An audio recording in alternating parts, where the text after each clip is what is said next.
Yeah, thank you for having me again to talk a little bit more about the War of 1812 in Michigan.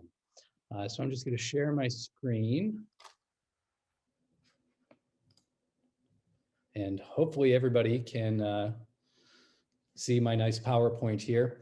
But what I wanted to talk to you about tonight is kind of the flip side of the War of 1812 in Michigan, and that's the British presence in Michigan during the entire war. Because I think what is kind of easy to overlook is that there's a British presence in Michigan for the entire duration of the war, and then going a little bit beyond, actually several months beyond the end of the War of 1812. And so I just kind of want to take an overview look at what that army looked like, who was in that army, and what were they doing. We're not going to delve too deeply into the specifics of some of the battles. We'll touch on some of the high points, including the battles of the River Raisin a little bit later on, just to look at some of the different facets of the British Army that were serving here in Michigan. Now, the War of 1812 has many, many causes, many of which seem pretty obscure and occasionally rather farcical to us today. But one of them, especially out here in the West, and when I say the West, I mean Michigan, the Great Lakes region, because that was the western part of the United States at that time. One of the things that people were concerned about here, Americans were concerned about here in the West, was the continuing presence of the British military literally right across the border. Here in Mackinac City, I'm about 60 miles away from the border. There in Monroe or wherever else you may be, you are potentially much closer to the border. And following the American Revolution, the British didn't really leave this area. In fact, here at Mackinac and at Detroit, they stuck around for another 13 years, all the way until 1796 for a variety of reasons. Mostly because the Americans didn't have the wherewithal or the military force to actually drive them out of here. And so they stuck around. And they kind of, they wanted to continue their economic activities in this region, particularly the fur trade. But they also really wanted to maintain the relationships that they had been building with the indigenous peoples of the Great Lakes, really going back into the late 1760s, and basically trying to create, if not in actual practice, then at least in theory, a buffer state, trying to curb American expansion and using those indigenous groups kind of as proxy fighters. And they were pretty successful at doing that. And so that made a lot of people upset. And again, that's one of many, many reasons that the War of 1812 started in the summer of 1812. But what I'd like to do is take a closer look at those British soldiers who were just sitting across the border and eventually crossed the border here into Michigan. Let's see here. So I guess the first thing that we have to look at is what are the types of soldiers who are actually making up the British Army in Canada. And when I say Canada, I'm referring to it as we conceive of it today. The most local bit of Canada in 1812 would have been Upper Canada, or what we know as Ontario right now. And throughout Canada and throughout the rest of the world, you saw these different types of troops. And I'm going to be speaking specifically about the British Army tonight. So the Navy's its whole other thing, and we're going to kind of leave that on its own. But I guess if you imagine the British soldier fighting in the War of 1812 or in the Napoleonic Wars that were going on at the same time, you're probably thinking of a regular soldier, members of the regular standing army. And so those are professional soldiers. They would enlist for a set term of service. By this point in time, I believe it's after about 1809. The term of service is 7 years. That's down from during the 18th century, you would enlist, quote unquote, for life, which might equal about 20 years, not because you would just drop dead at the end of your 20-year service, but because you might be kind of worn out and not as effective of a soldier at the end of that time. So you served for a set period of time. Those soldiers were liable for service worldwide. I mean, we're at the point where the British Empire is still in the ascendant. It's still kind of growing. So you would have seen soldiers, not only in Canada, but in the Caribbean, at places in South America, in India, and then, of course, in Great Britain itself, as well as in places like Australia. And so there really wasn't any type of relationship between, this unit is only going to serve here. Those regular Army units were liable for service all over the world, and they would have been equipped and supplied to uniform standards. The red regimental coats that people imagine, those are drawn from a central pattern that the government has signed off on. And so again, this is a regular military force. And so you would have had some of those troops, regular troops in Canada, and in a moment here, we'll see exactly who those were. You also had fencible troops, which are something that it's hard to find a modern equivalent to fencible regiments. They were raised for emergency situations only. So for instance, wartime, and even before the War of 1812 started, Britain is at war. They had been at war with France for nearly 20 years by 1812. And so this was an emergency situation. And those troops, unlike regular troops, were raised for a temporary term of service, usually until the end of that emergency. So, the war was going to end, those troops could very well be disbanded. They're usually only used in local service. So for instance, there are Canadian fencible units that would not have expected to be sent, for instance, to India. Those Canadian fencibles expected to stay somewhere in British Canada. Whether it be Upper or Lower Canada or the various maritime provinces, they weren't really going to go, anywhere else around the world. Despite that, they were considered in kind of an equal standing with regular troops. They are equipped and uniformed to the same standards. So you'll see fencible units wearing virtually identical uniforms to what regular units would have been wearing. They typically have regular Army officers, so again, professional soldiers leading them.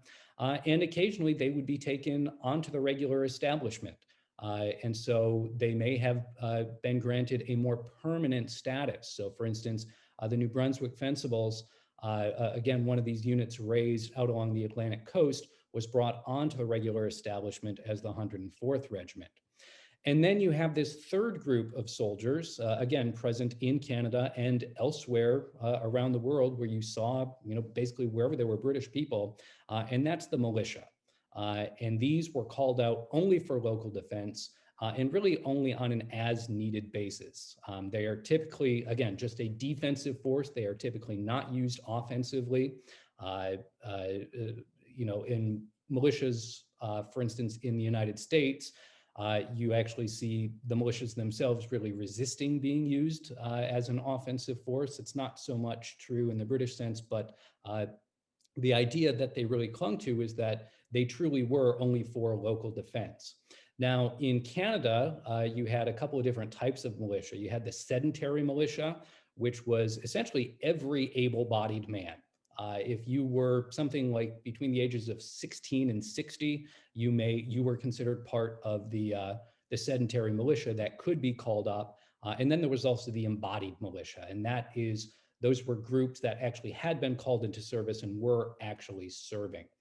These militia units typically had locally appointed or elected officers, so they were not necessarily professional soldiers. None of these militiamen were really professionals. They may have been haphazardly equipped. Some were better equipped than others. Some were well trained, others were not. There are varying militia requirements and militia laws. There really isn't a lot of uniformity there.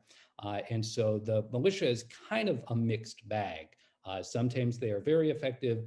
Other times they are really not. They might meet once a year for quote unquote drill, which is really just a social engagement. Others, again, are pretty well trained, and as we'll see, some of them do hold their own alongside British regular troops, those professional soldiers. So just taking a look at the regular forces in Canada in 1812, so at the very beginning of the war. You can see you've got a variety of different regiments here. The 8th Regiment, which has actually a long history here in the Great Lakes going back into the 1760s, actually. They were at Quebec, at the fortress of Quebec in Quebec City, as well as York, or what we know as Toronto today, the capital of Upper Canada. The 41st Regiment, which was scattered kind of around the Lake Erie post, so at Fort Malden, again, just across the Detroit River, at Fort George and Fort Erie at opposite ends of the Niagara River, just across from New York. And then they're also at the capital in York. Then you've got the 49th Regiment at Montreal. And then, as you can see, as you get further east, you have other regiments in those maritime provinces, the 98th, 99th, and 104th Regiments. And then you've got these two other groups of regular soldiers, one of which is the Royal Regiment of Artillery. Not going to talk a whole lot about them, just because for a variety of very convoluted reasons, they are part of the British Army, but they are very separate from the rest of the Army. But they are there, they are regular soldiers, they are regularly equipped. And then you also have this kind of interesting group of regular soldiers, members of the 10th Royal Veteran Battalion. In the two figures that you see there, kind of on the left, those are members of the 10th Royal Veteran Battalion. They were at posts and dockyards along the St. Lawrence River and at Fort St. Joseph. Those are all kind of backwater, unimportant posts. And that's because these Royal Veterans were old soldiers. They were considered worn out, maybe not fit for frontline service, but you could stick them someplace away from the action, or at least in theory away from the action, and they could just do basic maintenance work, basic garrison duties, still be in the Army, and that would free up younger, more fitter soldiers to actually go off on campaign. And so you see an officer and a sergeant of the 10th Royal Veterans there. That figure on the right is actually an officer of the 41st Regiment, actually an officer of the Grenadier Company, so kind of the elite troops of the 41st. You can tell just because of the epaulets that he's wearing on both shoulders, he's a Grenadier officer. And so again, you've got a small number of regular regiments in Canada. A regiment at this time might include somewhere between 500 to 600 men.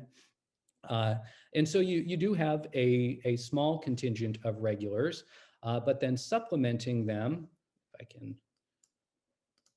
get to the next slide there, we have those other units that we were talking about. So you've got a variety of fencible units. Again, this is at the beginning of the war. There are other units that are raised as the war goes on.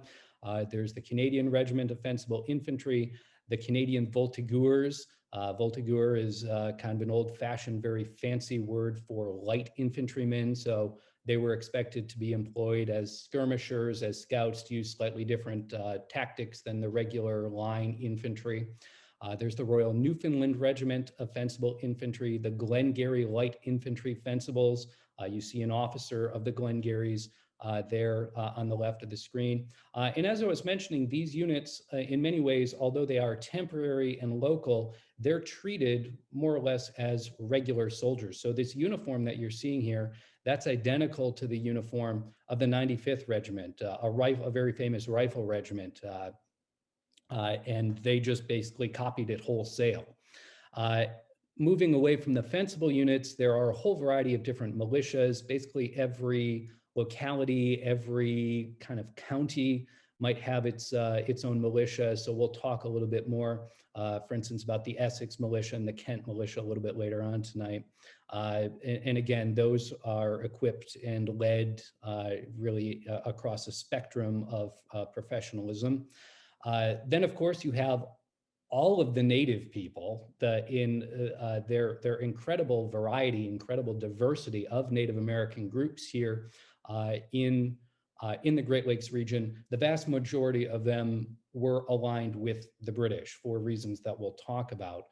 And then you have these two other military elements that are closely linked to the British Army, but are not the Army. One is the Provincial Marine, which is essentially the Army's Navy on the Great Lakes, providing transport service, also some actual offensive and defensive services on the lakes. Of course, there is also the Royal Navy that is active, for instance, especially on Lake Ontario and also on Lake Erie. And then you also have the Indian Department, which is a kind of weird quasi-military organization. You'll see a lot of military officers, Army officers working in the Indian Department. That is the government agency specifically set up to liaise with all of these various Native American groups who are fighting alongside the British or supporting the British in some way. But again, those members of the Indian Department are not technically part of the regular army. So all told, there are about 7,000 regular troops in Canada at the beginning of the war. And again, when I'm saying Canada, I'm referring to everything we consider Canada today. That includes all the maritime provinces. There's only about 1,700 in Upper Canada, or right across the river from Michigan at the beginning of the war. And this is just a tiny, tiny fraction of the British Army because, as I mentioned, they've got other stuff going on in 1812. Namely, they are fighting Napoleon and the French. At certain points, they are essentially the only ones opposing Napoleon in Europe. There had been multiple coalitions built around the British to oppose the French, and they had all been defeated. They had all fallen apart. And in the summer of 1812, people in Britain really expected the war to go on perhaps indefinitely. Things did not look good. No one could really see that the other major event that occurs in 1812, which is the French invasion of Russia, was really going to kind of break the French army in a lot of ways. Of course, the war is going to go on for another couple years, but it will end relatively quickly. At the height of the British military, it's at this point in time, the British Army, there's something like 300,000 soldiers. And then, of course, you're not counting the Navy, which is Britain's primary military arm. So Canada is very much a backwater. The troops who were here kind of on garrison duty, also again to watch the border, to provide support to those native groups. But they're not necessarily the cream of the crop. A little bit later on, during the War of 1812, there is a British surgeon who was serving in Canada, and he specifically commented that, well, you know, any officer who wasn't good enough for the peninsula was fine for Canada. And what he's referring to is, you know, if an officer couldn't hack it on the Iberian Peninsula, so in Portugal and Spain with the Duke of Wellington, Canada was more his speed. So kind of putting down the troops who were stationed here. But in any case, who were those soldiers that were actually stationed here? Who enlisted? Who made up this small number of units that were serving right here in the Great Lakes? And there's a couple things to just keep in mind. The British military at this point in time was pretty diverse. About 60% would have identified as English. And for our purposes today, English also includes Welsh. They didn't really differentiate between the two. About a quarter of the army was made up of Scotsmen. And then you have smaller proportions of Irish soldiers, as well as foreign recruits coming from all over the place, coming from Canada, coming from other colonies. You know, something akin to soldiers of fortune coming from various European nations. There is a diversity of religious background.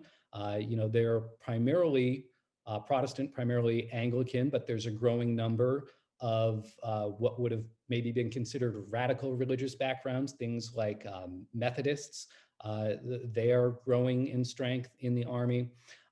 There is a large number of Catholics as well. I mean, you have whole regiments that are raised in Ireland with Irish soldiers.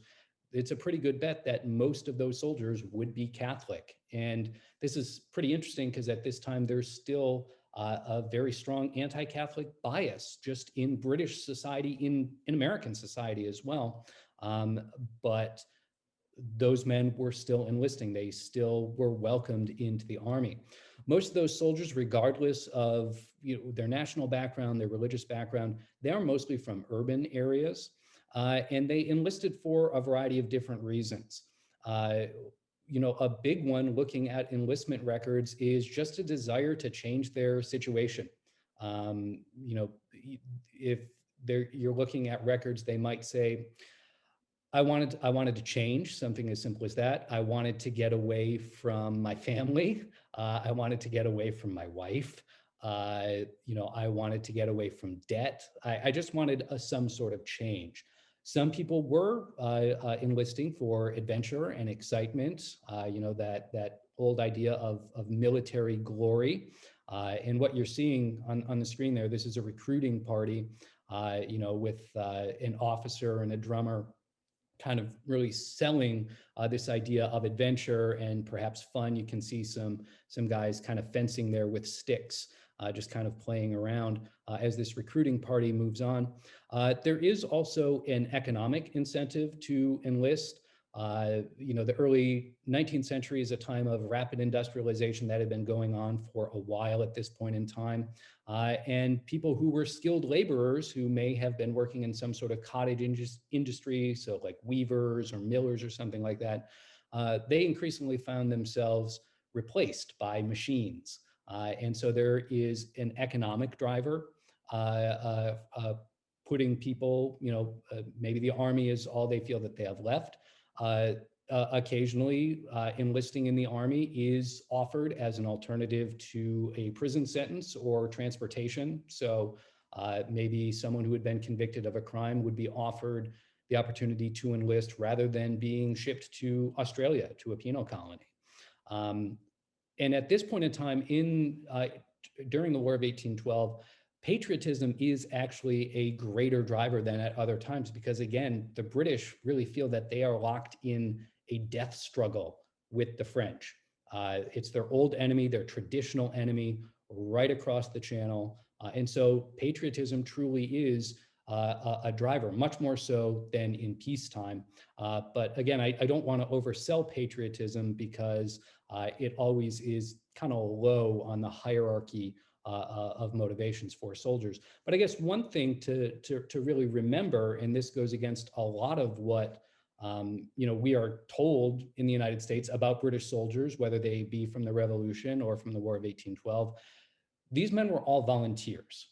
They all chose to enlist. There isn't a forced draft for the British Army, at least. The Navy is kind of another story. But in the Army, these soldiers are volunteers. So even those soldiers who elected to forego a prison sentence, they made that decision. It was not that was not their sentence. They could have chosen to spend time in prison or to be transported somewhere. They chose the Army. Maybe the obvious choice, but it was still a choice that they had to make. And so they are volunteers. They're not pressed into service or anything like that. So once those soldiers are in the Army, what do they get paid? And what do they receive? There is an enlistment bounty, and you see that on this recruiting poster for the Scots Guards, I think, it's the one of the regiments, and you can see that there is a 16 guinea bounty. So this is basically a signing bonus. If you enlist, if you follow that recruiting party that we saw on the last slide, you're going to get a payout right away. And this is the proverbial king's shilling. And again, there's all sorts of stories out there about, a recruiting sergeant getting soldiers drunk and, putting a coin at the bottom of the glass, and they only saw it if they had, drank all the beer or something like that. That's really not true. Because even after you took the shilling, there are multiple ways to get out. You had to go before a magistrate and attest, basically testify that, yes, you wanted to join the military. There's also a medical exam that you could be rejected at. Those enlistment bounties were truly variable. The 16 guineas that you see here is by no means standard. Some regiments, if they wanted to recruit more, they upped their bounties. And canny soldiers really paid attention to who was paying the best prices. And there are people who would actually enlist and then basically bounty jump. Enlist in one regiment, get that bounty, desert, go join the next one, get the bounty again. And those typically were pretty harshly punished because they're kind of taking the Army for a ride there. But once the soldiers are in the Army, they typically receive about 1 shilling per day. And a shilling at this point in time equals 12 pence or 12 pennies. And a penny might not seem like a whole lot to us today in 2021, but consider that the British had denominations of coin worth half a penny and a quarter of a penny. So a penny buys a little bit more. So they're getting at least 12 pence per day, or 1 shilling per day. There are regular deductions taken out of that for food, for medicine. They might only realize 6 pence a day, so about half their pay. And you can compare that to a skilled laborer who might earn 5 to 15 shillings per day. So a skilled laborer probably gets paid more, especially on the high end of things. But think about all the things that they don't get. They don't get clothing, they don't get food, they don't get shelter. They have to pay for all that out of those 5 to 15 shillings. Something else that a skilled laborer did not have that a British soldier would be eligible for is a pension. The British military is one of the few professions at this point in time that has any sort of provisions for retirement. So at the end, for instance, of that 7-year term of service, a soldier could seek a discharge, and they would collect affidavits from commanding officers, from other people speaking to their qualities. That's one of the ways that we get pretty good information about some of these guys. And they would basically submit those to a board that would review them. They could be awarded a bed at a royal hospital. So there's a royal hospital at Chelsea. It still is, they're still there today. There was another one in Dublin. And these are kind of the forerunners of like a VA hospital. So someplace where those soldiers would go and live out the rest of their days. Capacity there is quite limited. I think it's only like 250 beds at the Royal Hospital at Chelsea at this point in time. So most people, if they got a pension, it was an out pension. So they went and lived, back at home, wherever they lived, and they had these certificates that they would present to their local authorities, to the local tax authorities, and they would get paid twice a year. They might say you are entitled to £6 a year. And so every 6 months you would go and collect £3, and that was generated from the local tax rolls. So it's very decentralized, very locally focused. If you didn't show up, you didn't get paid. And so they didn't just keep sending money out. But again, this is something that is unavailable to almost anyone else. This idea of some sort of security if you were injured on the job. So if a soldier were injured or incapacitated in some way, or if they were killed, their families might also be eligible for these pensions. Now, on a day-to-day basis, I mentioned they're also receiving food. Every soldier is issued bread, usually about a pound of bread a day, meat, ideally fresh beef, but generally salt pork, peas, rice, cheese, or butter. They supplement that with a whole variety of locally grown foods. And then there are messes of soldiers. That's usually 6 to 8 men who cook together. They pool their daily rations and they make a communal meal and eat together. The British military found that that was great, not only as a cost-saving measure, you don't have to have cooks or kitchens or anything. It's also good for morale and esprit de corps, because those 6 to 8 soldiers, that mess is really bonded to one another. So what does the soldier do, on a daily basis if they're not out in battle? Because remember, battle is the exception to the rule. A soldier could spend their entire career and not actually see combat. The War of 1812 kind of complicates that a little bit, but average soldier on a day-to-day basis, most of their time is going to be spent on drill or fatigue. Drill is pretty obvious. It's just practicing all the things that make a soldier a soldier. So that is marching, moving around in formation, handling their weapons, loading and firing their weapons. And that's really integral to making them effective on the battlefield. In one sense, the tactics that are being used at this time call for a great deal of training, a great deal of discipline.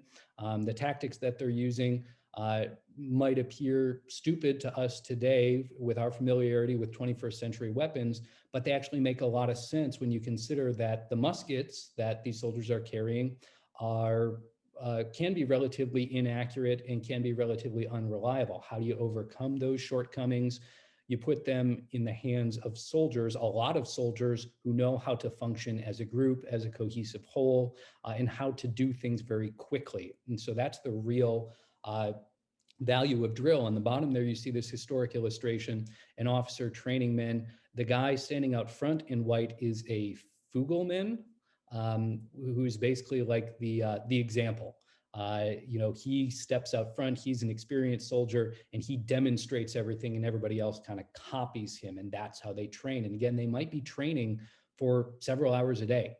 But another huge portion of daily life is fatigue work, and that is anything that is necessary to maintain basic military infrastructure. So that's repair work. The barracks that these soldiers may have been living in maybe needed a new roof. There aren't civilian contractors who are going to come and do that. The soldiers are going to do that themselves.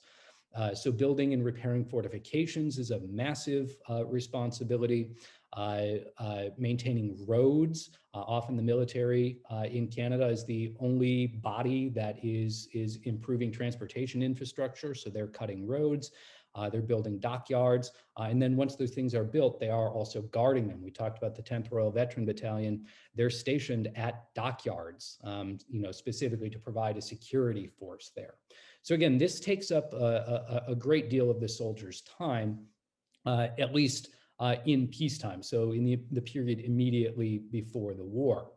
Now, another thing that the British soldiers would have been doing here in Canada, which is kind of unique, and you don't really see it in other places except perhaps in India, but here in Canada, they're interfacing with the Native Americans. And again, I mentioned the British Indian Department, that governmental agency responsible for kind of overseeing those relations.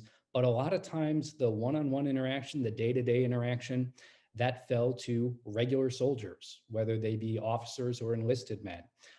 And the Native people here in the Great Lakes, as I'm sure a lot of you are familiar, play a critical role during the War of 1812. There's this confederacy of tribes nominally led by Tecumseh and his brother. They are capitalizing on a pan-Indian movement that had been waxing and waning really since the 1760s. They had enjoyed some real high points during the American Revolution, and then again, especially in the 1790s, when they're able to basically wipe out whole American armies 2 years in a row in Ohio. They kind of go a little dormant after that, but then they really revive with British encouragement beginning in about 1807, as the British can kind of see the writing on the wall that relations with the United States are starting to deteriorate about 5 years before war actually begins. Now, those Native people, at least here in Michigan, primarily are Anishinaabe. These are still the indigenous people of Michigan today. You might know them as Odawa, Ojibwa, or Potawatomi. There are, of course, other groups, especially down in southern Michigan, so down around Monroe. There are a whole variety of tribes from Ohio, Indiana. So you see Shawnee, for instance, Tecumseh is Shawnee. There are Huron or Wyandot or Wendat, which are all kind of related groups living down there. And they are all interacting with the British soldiers, and the British soldiers, again, are carrying out kind of rough and ready diplomacy with these people on a day-to-day basis. And that diplomacy is necessary because these Native groups are aligned with the British. They are not British subjects. In a very technical sense, they may have been if they're living in British Canada, but no one really viewed them that way, least of all themselves.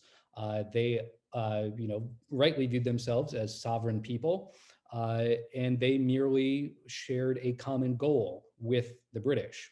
And those British goals were to, really protect and expand the fur trade, which had been the primary economic driver of this area going back into the 17th century, to maintain a buffer against American expansion. Neither the British nor the Native people wanted more Americans coming out here. The British for economic reasons, the Native people for existential reasons.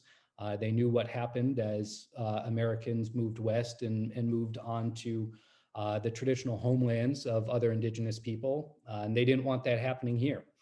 And the British, from a very cynical point of view, capitalize on those shared goals and utilize those Native people as auxiliary troops and as psychological weapons. Um, and so Native men end up fighting alongside British troops in most engagements, and they actually end up deciding several battles throughout the war, as we're going to see here shortly. By the way, this image that we're looking at, this is an image of two men, if I remember right, they're Ojibwa or Chippewa, who were visiting Mackinac in 1814.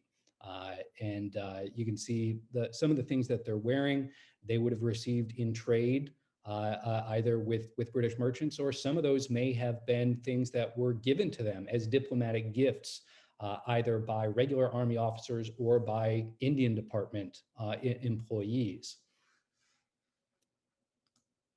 So getting to the war in Michigan, I'm not going to go in depth. If you're here, if you're listening to me talk about the War of 1812, I think most people have an idea about how the war unfolded. But just to hit some high points, and what you see on the screen here, this is literally just what's happening in Michigan.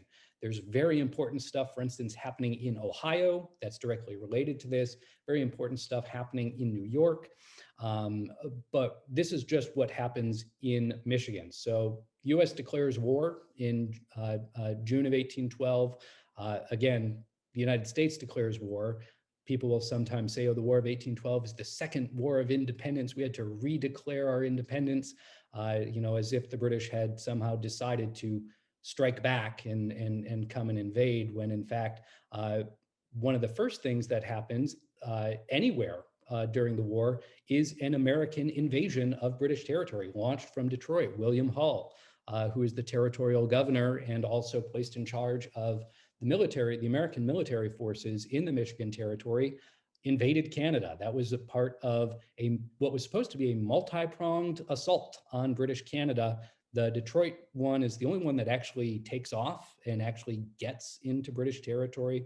But very quickly, Fort Mackinac up here is captured. We'll talk about that in a minute. As Hull realizes things are not going very well, he pulls back to Detroit. He gets increasingly frightened. When he learns, for instance, that Fort Mackinac has been taken, he is afraid that it will open what he calls a northern hive of Indians, and that this massive native force is just going to sweep down Michigan towards Detroit. He gets even more frightened after ordering the garrison at Fort Dearborn in what's now Chicago to evacuate, and they are attacked as they're evacuating and mostly wiped out by native forces over there. But as this is going on, there are battles taking place south of Detroit, so down towards Monroe, as supply columns try to come up to Detroit. They are first of all turned back at Brownstown. A few days later, another force tries to go out and is repulsed again. And on August 16th, Hull capitulates. He surrenders Detroit, really without resistance. And so in the space of about a month, from mid-July to mid-August, the Michigan Territory has passed into British control with minimal resistance, with almost no resistance. And this is a disaster for the United States. They have lost, they've lost this huge territory up here without really putting up a fight anywhere else. They also suffer reverses in other places in New York. But again, we're focusing on Michigan. In 1813, one of the first things that they do early in the year is try and push back into Michigan, the Americans. That's where you get those battles at the River Raisin, which again, we'll touch on those momentarily. Unsuccessful, as most of you probably know. And it really isn't until September that a true turning point comes, and that's the Battle of Lake Erie. A naval victory, which you see depicted there. With that naval victory, again, there have been very consequential things happening in Ohio at Fort Meigs and at Fort Stephenson all throughout the summer of 1813, which kind of lead up to this battle at Lake Erie. With the British naval squadron on Lake Erie captured or destroyed, the Americans are able to push north successfully once again. The British abandoned Detroit in late September. A few days later, the Americans retake Detroit, and then they cross over into Canada and begin pursuing the British eastward. That push kind of ends in early October at the Battle of the Thames. Tecumseh is famously killed there. That sort of breaks that native coalition that had been serving alongside the British for the duration of the war. And at that point in time, the Americans were ready to keep going. William Henry Harrison, who is the Army commander, and Oliver Hazard Perry, who is there as well, kind of accompanying him as a naval liaison. They were ready to come to northern Michigan in October 1813 to complete the recapture of the Michigan Territory. But then a storm came through and they said, no, we'll go next year. Next year, again, lots of things happening other places. In terms of what happens in Michigan, finally, a massive naval expedition gets underway in early July. They kind of meander around Lake Huron for a long time for a variety of different reasons. They go up and burn Sault Ste. Marie. They burn Fort St. Joseph on St. Joseph's Island, where those British troops came from back in 1812. There is a battle fought on Mackinac Island. The British are able to successfully defend Mackinac Island. And then the Americans leave a small blockading force on duty, which, as we'll see, is unsuccessful as well. American and British negotiators signed the Treaty of Ghent in Belgium at the end of the year. It's ratified in 1815, and finally on July 18th, 3 years and 1 day after the war started, British troops leave Fort Mackinac. And that's essentially the last British outpost that's turned back over to the United States. So you see this long British presence in at least parts of Michigan for the entire duration of the war. It's made up, again, of those various troops that we talked about doing those things that we talked about. So for instance, here at Mackinac, one of the major jobs for the various British soldiers here was fatigue work, strengthening the fortifications, strengthening Fort Mackinac, building a whole other fort called Fort George over on Mackinac Island, and preparing for battle. So I guess now I'd like to just jump in kind of a little bit more deeply into a couple of those engagements. And what we see in these engagements is how different elements of the British military work together, how different types of British soldiers were engaged in action, and what the consequences of those actions were. So the first one I want to talk about is one of the first things that happens here in Michigan, and that's the capture of Fort Mackinac in July 1812. This is made up of a really interesting mix of British forces. The overall commander is a man named Charles Roberts, Captain Charles Roberts, and he commands about 45 men of the 10th Royal Veteran Battalion stationed at Fort St. Joseph. Again, these are old soldiers. Roberts kind of unkindly says that the only thing that could motivate them was drink. He himself he's not very old, but he's kind of broken down. He had some recurring illnesses that he had picked up during service in the Caribbean. And again, there's only about 45 of them there. So they are not a major force. There's about 66, 67 Americans at Fort Mackinac. So they outnumber the British forces right away. But from the core, that very, very small core of these kind of specialized regular troops, Roberts is able to build out a pretty large force. It includes about 100 Canadian militiamen.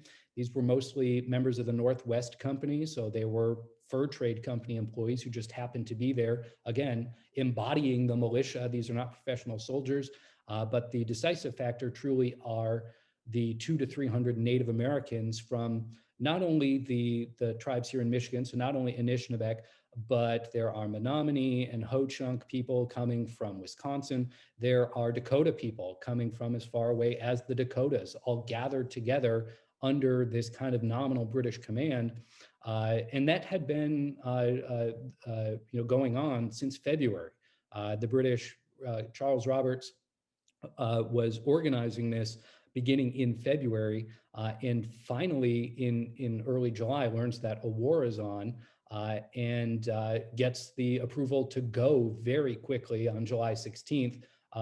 Very early on the morning of July 17th, this force of about 600 men arrive at Mackinac Island.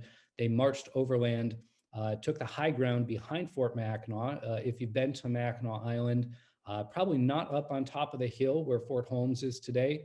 If you're at all familiar with where the scout barracks are on Mackinac Island, just behind Fort Mackinac, that's probably where they were. So they're just a couple hundred yards away from the fort. The Americans had no idea that war had even been declared. So they were taken totally by surprise. And you see a very romanticized vision of this going on here at the left there. And it was not so much the 45 men of the 10th Royal Veteran Battalion that turned the tide in Charles Roberts' favor. It was very much the militia, and much more so those native forces. In some of the notes that he's sending down to the American garrison, he basically tells them, surrender or else. Because I can control my 45 soldiers. We are disciplined. I have no idea about anyone else. So he's got this implicit threat of violence. And the Americans surrender without resistance. And again, that sets off a chain reaction that ends with the Michigan Territory in British control, within about a month. So the next one I want to talk about is a little bit of a different story. We had the 10th Royal Veterans and militia and native troops on Mackinac Island in July 1813 or 1812. In January 1813, at the battles of the River Raisin, you see a much different collection of soldiers. The first engagement on January 18th, there's an American force under General Winchester moving north out of Ohio, kind of not particularly paying attention to some advice from William Henry Harrison, maybe moving a bit beyond their supply lines. And they were able to recapture Frenchtown, or essentially Monroe, which was being held by a group of Potawatomi, so some Anishinaabe warriors, and militiamen from the Essex Militia. And this battle, this engagement on January 18th is kind of notable because the militia fought professionally. Again, the militia gets a bad name, and I know one of my friends has done a lot of work on the militia and basically proven that a lot of the things that we think we know about militia are not very true. It was just a way to cover up for other mistakes. But in any case, the Essex militia held their ground. They retreated in good order. There's one source that says they retreated from log to log, so they didn't just turn and run around. And this is one of the few instances that we see of Canadian militia standing their ground and fighting professionally without any British regular troops alongside them. So now that the Americans are in control of Frenchtown, they've recaptured this outpost on the way up to Detroit.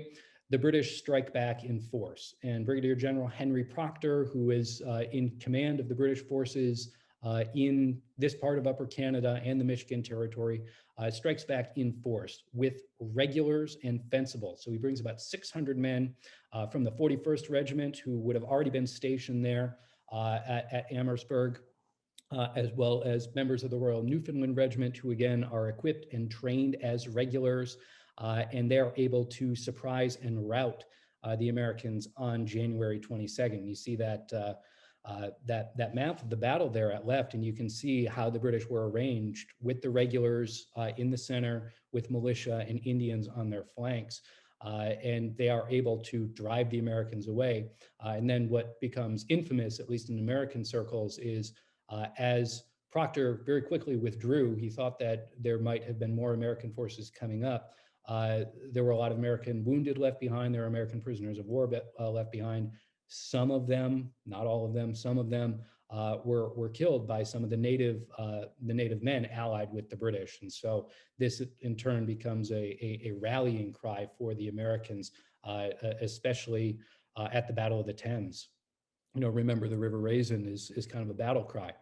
But again, these battles at the River Raisin are interesting because, again, you see all of these elements of the British military at work and operating together and successfully. You have regulars, you've got fencibles and militia all operating side by side and being able to fight a successful defensive action and then mount a successful surprise attack.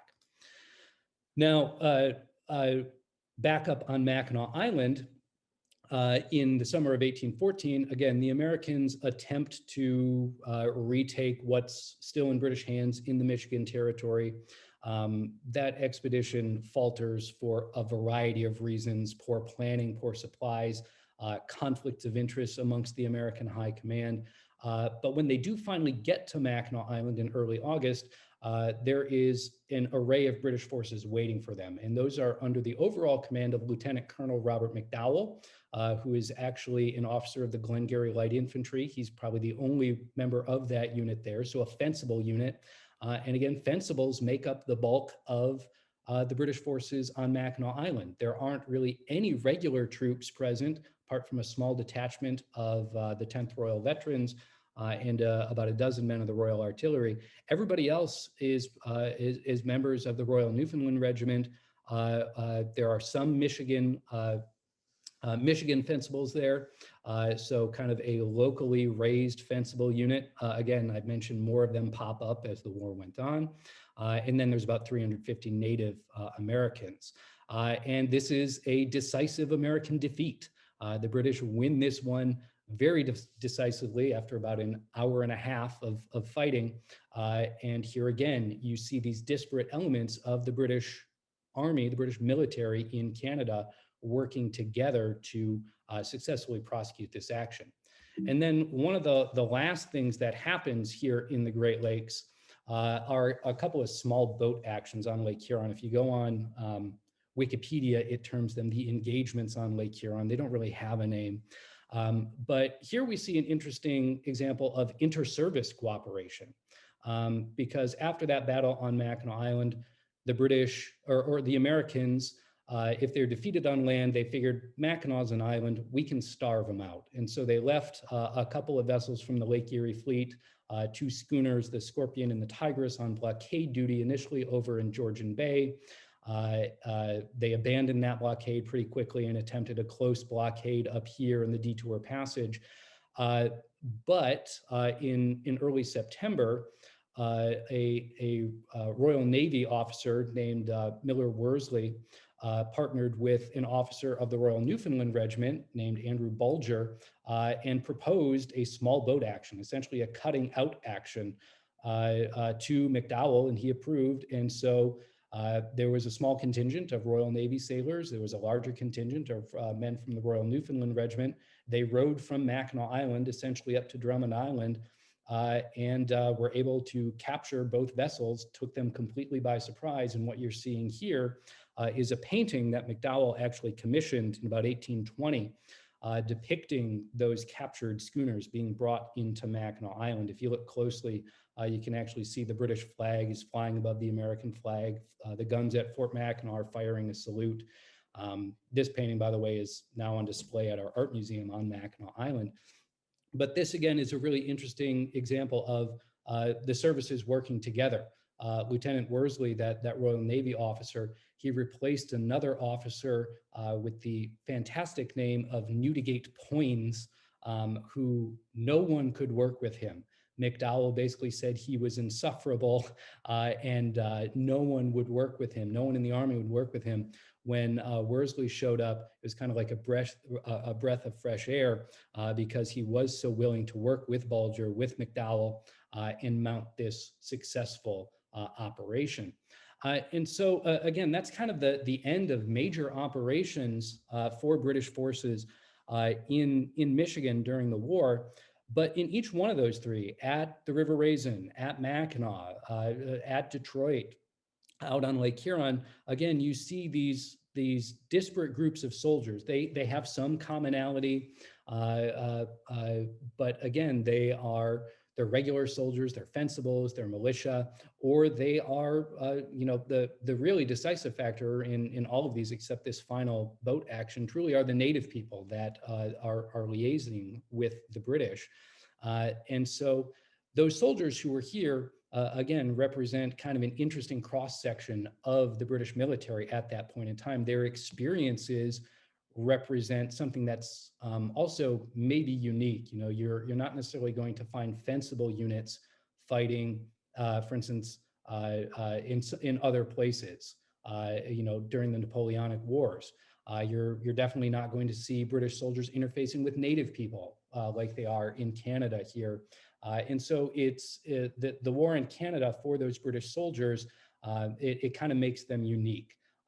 And so I hope that provides just at least a little insight into what the war was like. I know we took a very whirlwind trip there through several years of conflict and talking about a variety of different units. But again, I hope that's been enlightening in some ways. Again, otherwise, thank you all for coming tonight. Thank you to the Historical Society and the museum for inviting me tonight. But at this point, I am happy to answer questions and we can just go from there. Thanks again, Craig. Attendees, if you have any questions, please feel free to click the raise hand button.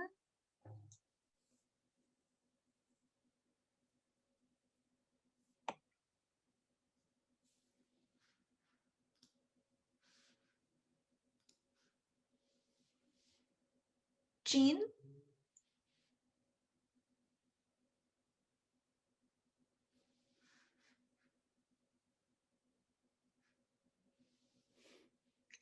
Jean, I think you have to unmute yourself. There you go. This is her husband. Okay. And when a British soldier would be killed in action, what was the process? Was the body taken back to England? Were they buried somewhere on American or Canadian territory? And are we aware of any graveyards, cemeteries for British soldiers? Okay, so in case anybody couldn't hear, the question was, if a British soldier were killed in action, would the body be taken back to Britain or buried in a cemetery here in North America? And the second part is, are there known British cemeteries in Michigan from the War of 1812? As to the first part, almost certainly they would have been buried locally. Potentially there's a chance that some officers may have been shipped back, but that may have been an exhumation later on. I mean, if you think about the aftermath of the Battle of Lake Erie, there is a joint memorial service where Perry and Barclay walk arm in arm to this joint burial service for the British, for the dead at that point in time. Almost certainly they're buried locally just because of the distances involved. The Americans that we know that were killed in battle, for instance, on Mackinac Island, were, as best we can tell, buried where they fell. We haven't been able to decisively identify that, and I know that's American forces, but this is kind of common practice. They're almost certainly buried right there on the battlefield, potentially in some sort of special area that's set aside. In terms of British graves in Michigan, I'm trying to think now. This is ringing a bell. None come to mind. That does not by any means mean that there are not any. But I can't think of any off the top of my head. Thank you.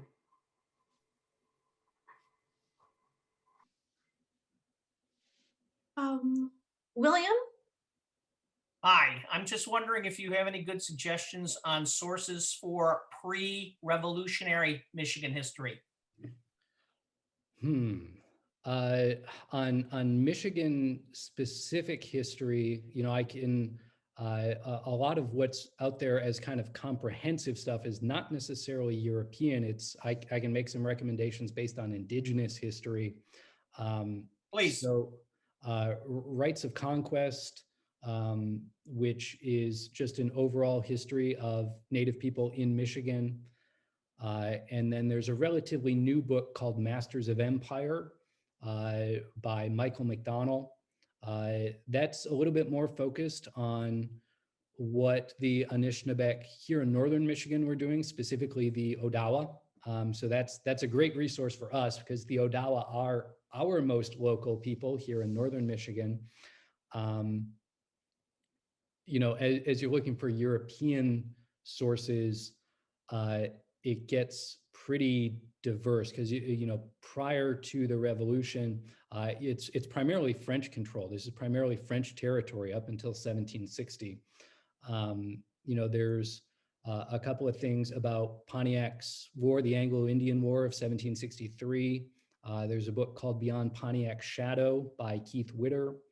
That's a nice overview of the early 1760s and what the British were doing here and how they were interacting with the native people at that point in time.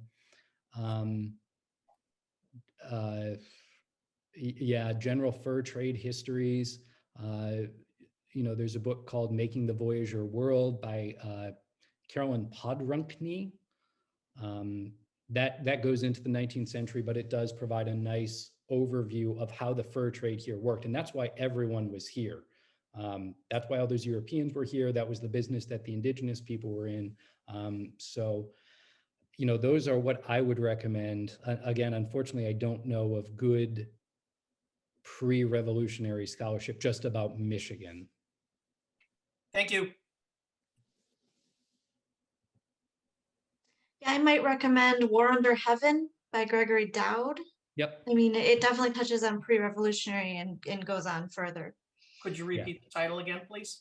That is called War Under Heaven, and the last name is Dowd, D-O-W-D. Yeah, if you look at Pontiac's uprising, the Anglo-Indian War of 1763, whatever you want to call it, that will provide a pretty good insight to how things were working here, because you have to understand the relationships between the French, British, and indigenous people to understand why that conflict took place. And so people have to do a lot of groundwork to get to the actual fighting. So I'd recommend any of those. Thank you. Sharon.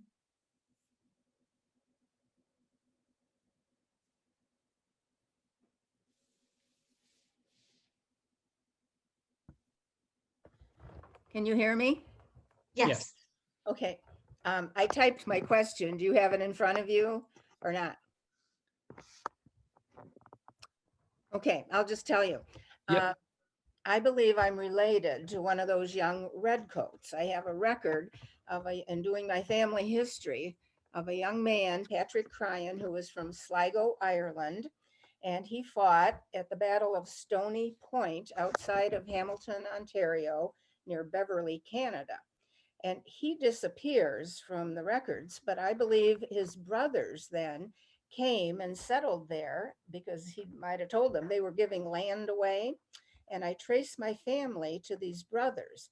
But I would like to know what happened to Patrick. Would there be records somewhere that I could trace him? He must have been in the 8th Regiment that was, you know, in by the Toronto area. Yeah, and again, there are, as the war goes on, there's a variety of units that move around and come in.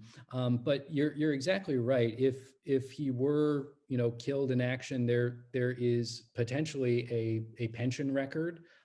Those British records, you know, off the top of my head, I don't know the easiest means of accessing those British records. But you're entirely correct. For some of the fencible units, especially, they may not have been offered pensions, but they are offered land grants. And so, you know, looking at land patents as the colonial government in Canada was awarding those, that would be a place to look. You know, again, on the American side of things, I don't know how far things like Fold 3 or Ancestry go into British records. We've not tried to use them for that. We've looked a little bit more at American records. But, you know, looking at county, if you know where his property was or where his brothers ended up settling, that would be a good place to start, is looking at those land records, trying to see how that land was obtained originally, if it was some sort of grant, and that might lead to some sort of pension record to a widow or to a family member. But I'm thinking if he was just a young guy, he would have gone there, fought in the battle, and maybe left. I mean, he wouldn't have been given land for fighting there, would he? I think he went back home or told his brothers, hey, they're giving this land away in Canada. And then his brothers came over. But being a young guy, they wouldn't have awarded him land or anything for fighting. Oh, no, I guess I misunderstood. If he's not killed in action, or, if he's just a militia member. But again, I would say those land records might be a good place to start, just to see, if there's any additional information, what if it's, if you can at least date, they knew where he was at this point in time in 1823 or something like that. That's at least a starting point. Great, thank you.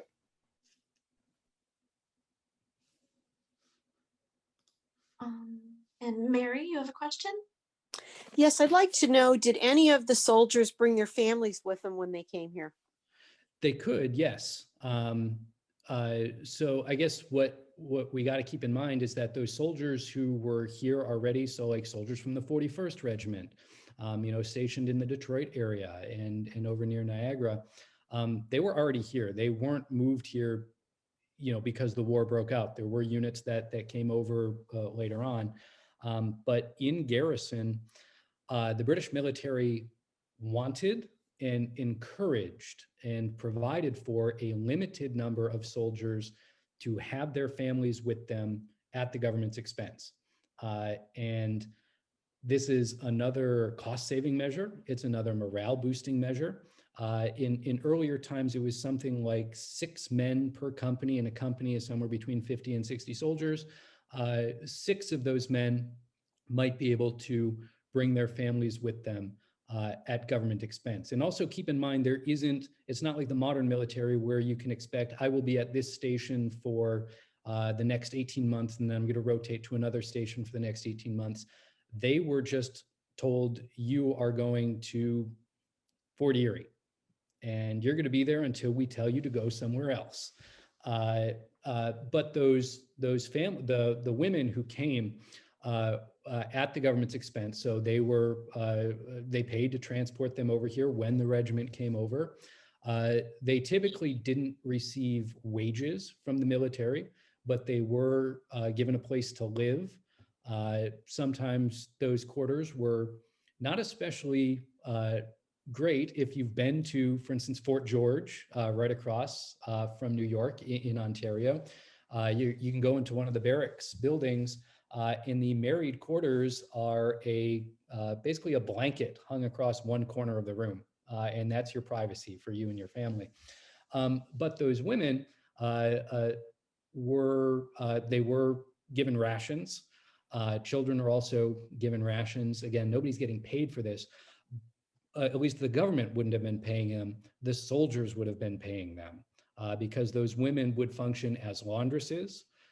So doing wash for the soldiers would then just pay them directly. And they might be working as officers' servants. They might be working as nurses.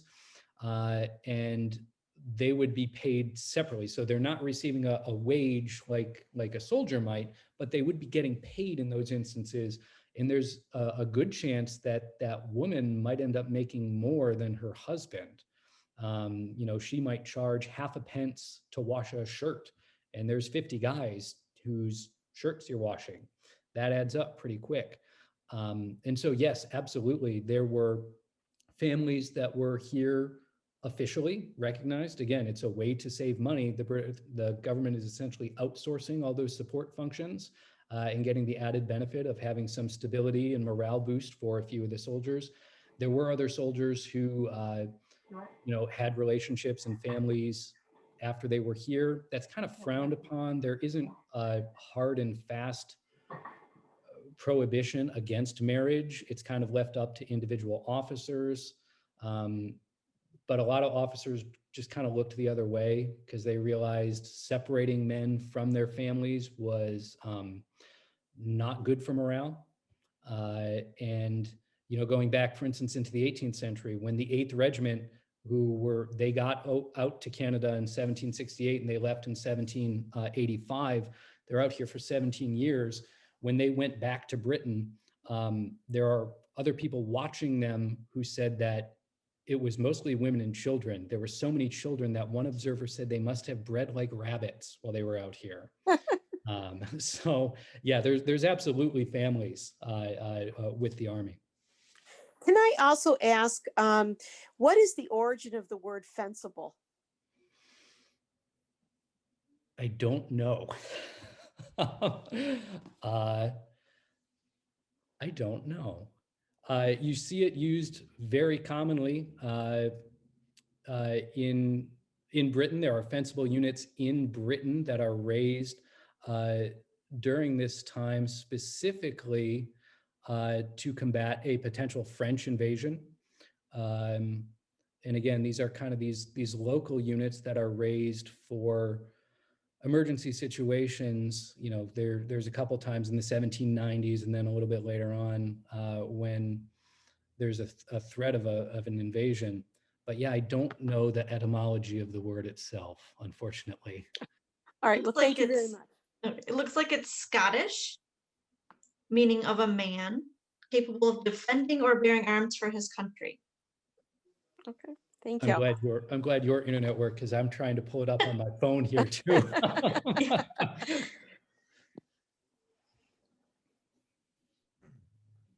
What? Oh, okay. Bob, go ahead. Hi, Craig. It's my understanding a lot of officers bought their commissions. I mean, number one, is that true? Number two is, was there any kind of formal training for the officers, or did they just kind of learn on the job kind of thing? Yes. Yeah. So to the first point, whether or not officers are buying their commissions, yes, the purchase system still existed at this point in time, and it would exist well into the end of the 19th century. It's undergone a tremendous amount of reform by the War of 1812. George III, in his lucid periods, actually took a lot of interest in the Army and actually really professionalizing the Army. He was one who actually wanted to abolish the purchase system. He couldn't do that. There's just too much vested interest in it. And the reasons for the purchase system in the first place are varied and kind of obscure. But by the time of the war, you see a significant proportion of officers who have gained their commissions in other ways, whether that is they're being promoted for merit. They have done something, especially noteworthy in combat. There are occasions where enlisted men are given commissions, again, either for long service. You might see a very capable non-commissioned officer like a sergeant given a commission with the expectation that he will act as an adjutant. So basically the gopher secretary for the commanding officer.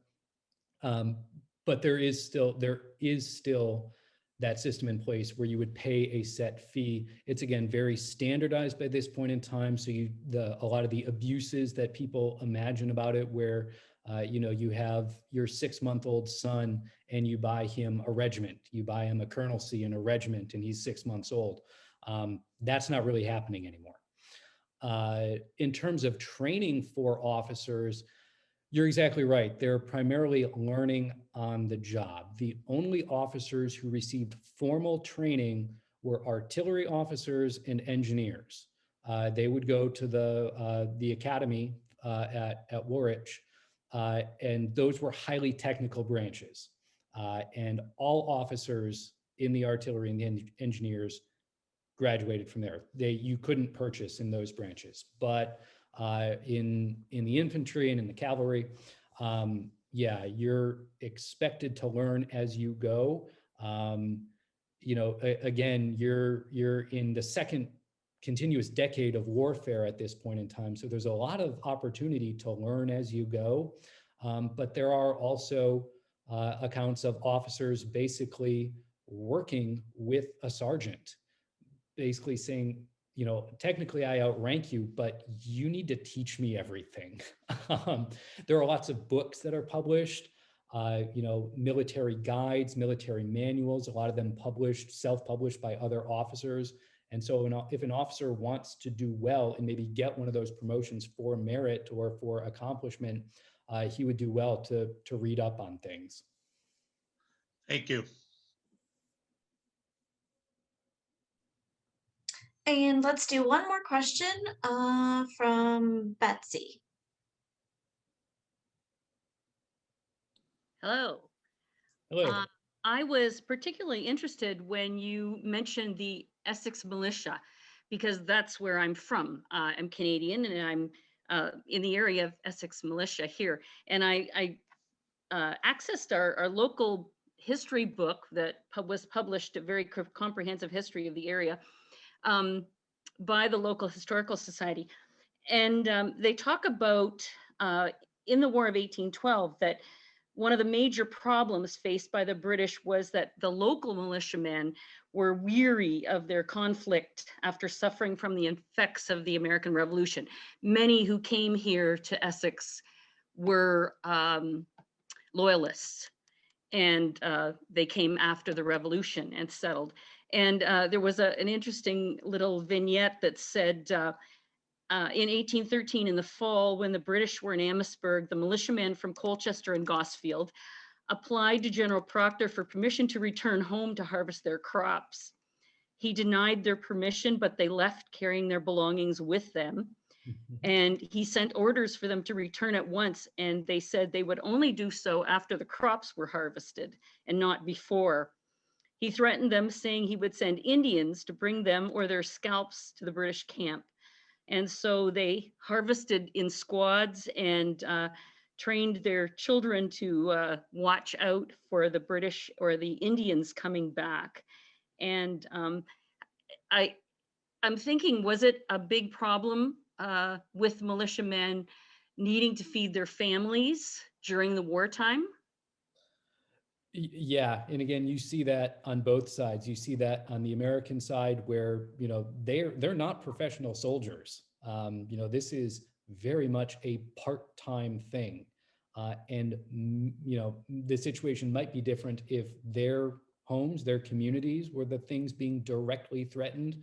But even traveling to Amherstburg and then going across the river, coming into Michigan, that could be seen as a major imposition and something that they would just refuse to do. You see on the American side of things, kind of famously in 1812 at the Battle of Queenston, when one of the other American invasion prongs is supposed to cross the Niagara River and go up the Queenston Heights, there are American militia units that just say no, and the battle is in progress, and they just refuse to go. That's tied up with their ideas, their kind of high-minded ideas about what is the purpose of the American militia.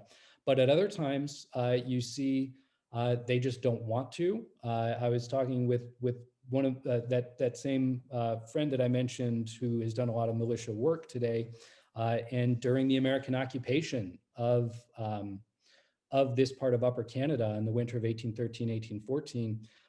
The American Army really goes hard on the Canadian civilians, and it gets very violent, very dark, very quickly, both here and on the Niagara frontier. And there are accounts of militiamen, American militiamen, again, basically refusing to go because they basically don't want to commit more or less war crimes. These regular officers are intent on burning and terrorizing, and the militia doesn't want to go. And so they always have these other motivations in mind, those personal motivations, whether it be bringing in the crops, whether it be what they feel their rights are or what they feel their duties and responsibilities are as soldiers. Those are a much more personal thing for those militiamen, because again, their militia experience might end up being like a day a year. So they are coming at it from a very much a civilian mindset. So yeah, if you're a farmer and that's what's important to you, that's what you're going to do.